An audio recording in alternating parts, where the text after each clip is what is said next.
Friends, today we celebrate the feast day of Our Lady of Sorrows. Not a terribly happy sounding feast day.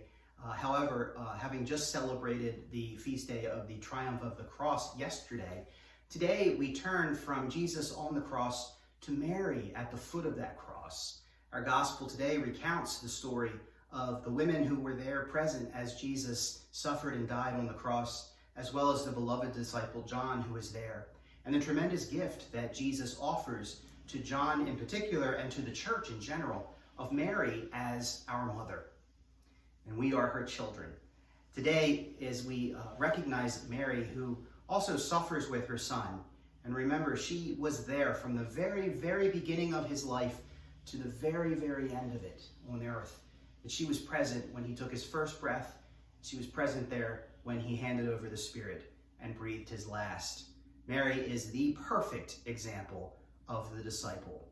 And yet today's feast day reminds us that a life of discipleship is also a life in which sorrow is a very real component. Sorrow is not always something to be avoided. It's a reminder to us of the depth of our love.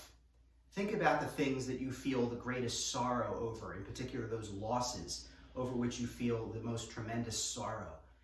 That sorrow is so real and so important and so big because of the love that you have for that person that you've lost.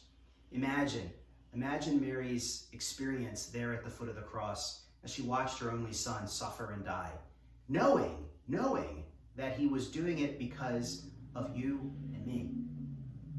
That because of our sins, Jesus suffered and died. And that she, standing there, sorrowful at the foot of the cross, receives his final gift from there on the cross that he gives to his mother, Mary, the church. We belong to her. She is our mother. She is the one who we always find present with Jesus, and she is the one who always points to Christ. This is the great role that Our Lady plays in our faith. And it is a great role that we embrace with her. As her sons and her daughters, we turn to her for our care. We turn to her to embrace us in her mantle, especially in our moments of sorrow, because she understands those. So today, as we celebrate this feast day of Our Lady of Sorrows, remember how closely united Mary is with Jesus, and that as the perfect example of the perfect disciple, we can imitate her by remaining close to Christ and also by pointing others to him.